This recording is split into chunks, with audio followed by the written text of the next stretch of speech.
So, did anybody have a head scratcher or any kind of problem with this gospel today? Yeah.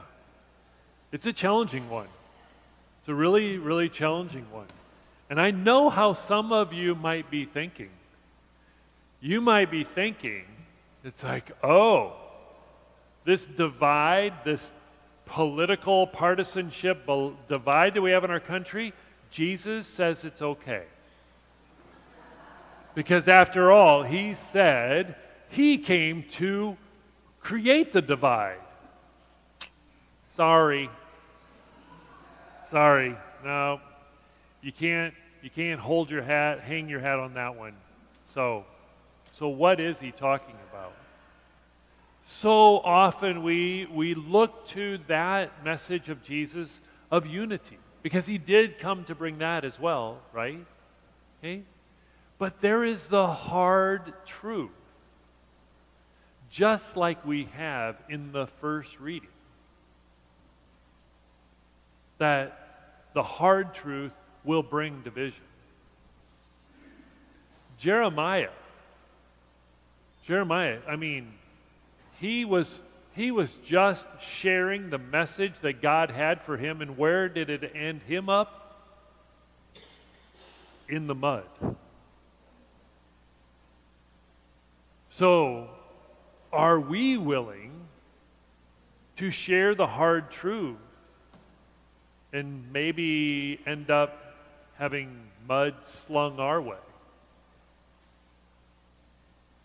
That's a question for all of us. Are we willing to share the challenging news once in a while? Okay?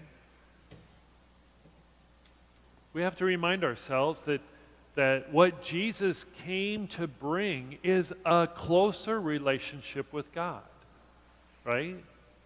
He was the manifestation of a closer relationship with God. God taking on flesh. Can't get much closer than that, now can you? But there are things of this world that get in the way of that, right? That's why the church, we have this thing called morality that we're called to live by. And it should challenge each and every one of us in some way or another. Every one of us should feel, I've got a ways to go in living this message. And sometimes it might mean a division within our own families. Think about it. There is not just sexual morality, by the way, but there is that. But there is a financial morality. How we are called to not just simply gobble up all that we can. We call that greed, don't we?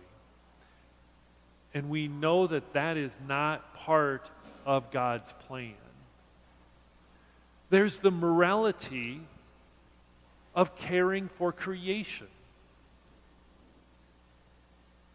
And in this culture,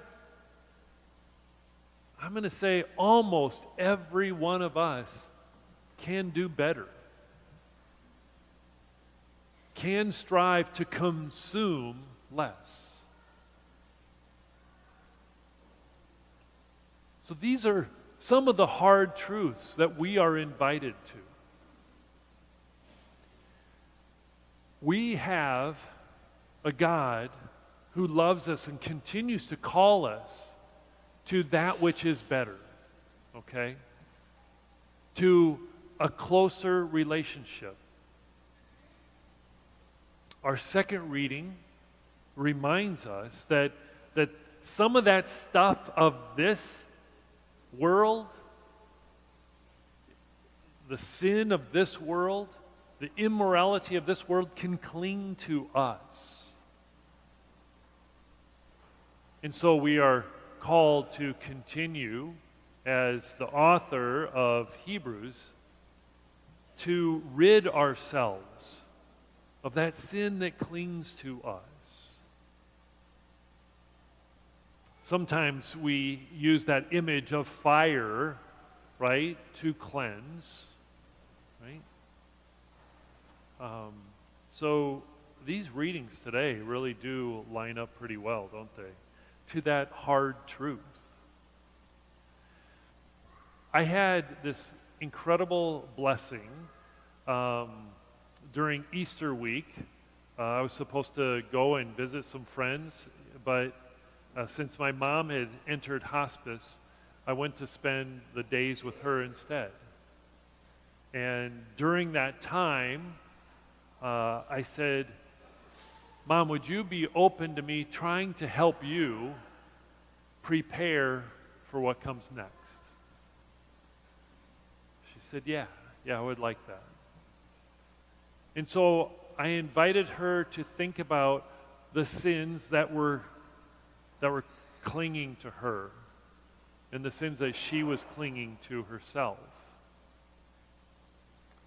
And so we did this process. Since the following weekend was Divine Mercy Sunday, I used that image of the Divine Mercy, which the picture has red and blue rays, right, coming from the side of Christ.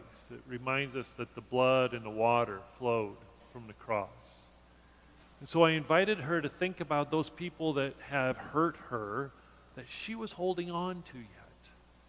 And the things that they did to hurt you that you're still holding on to. And I invited her to imagine herself taking those things to the cross, to the foot of the cross, and allowing the blood and the water of Jesus to wash over her so that she can let go of it. To imagine Jesus' love and mercy disintegrating those things before her.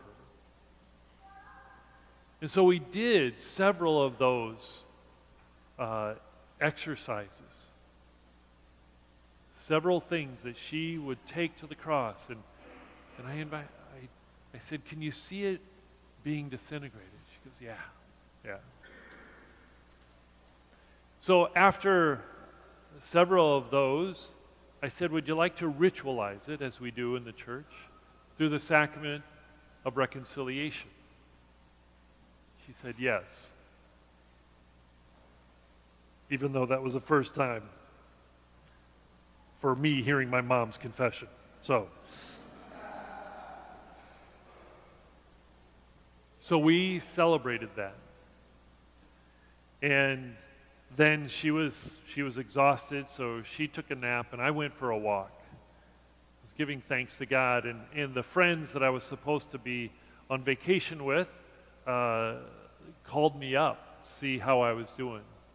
And so I shared with them what I just all shared with you. And the Bishop of Colorado Springs, he says, do you mind if I share this with the table, the other guys that were, God bless you, the other guys that was with him?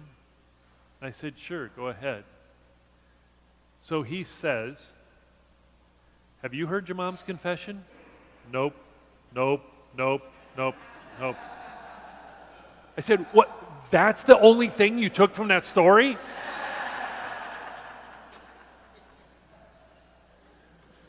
Yeah, I get it. It was new for me too. But it was absolutely a godsend for me. It was a beautiful thing. We are called to not allow the sins of this world to cling to us, to get in our way. So we receive from God that fire of His love, that if we really go out and proclaim it, there will be some mudslinging that will come our way. We have to ask ourselves if we're willing to allow that to happen, like Jeremiah was. like Jesus was. Like he said to his disciples, remember, he uses in this gospel today the baptism with which I am to be baptized. Remember, he said that somewhere else too, didn't he?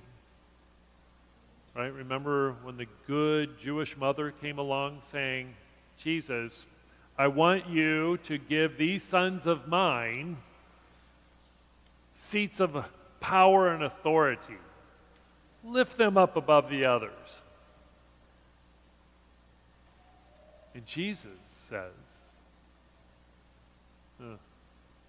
are you willing to go through the baptism with which I am to be baptized? He's saying, are you willing to die to this present way of life, to rise anew with me? That's the invitation for all of us. As challenging as that might be, that we continue to recognize, what is it in this life that I need to die to so that I can allow that fire of God's love for me to be renewed, to bring about that rebirth in each and every one of us.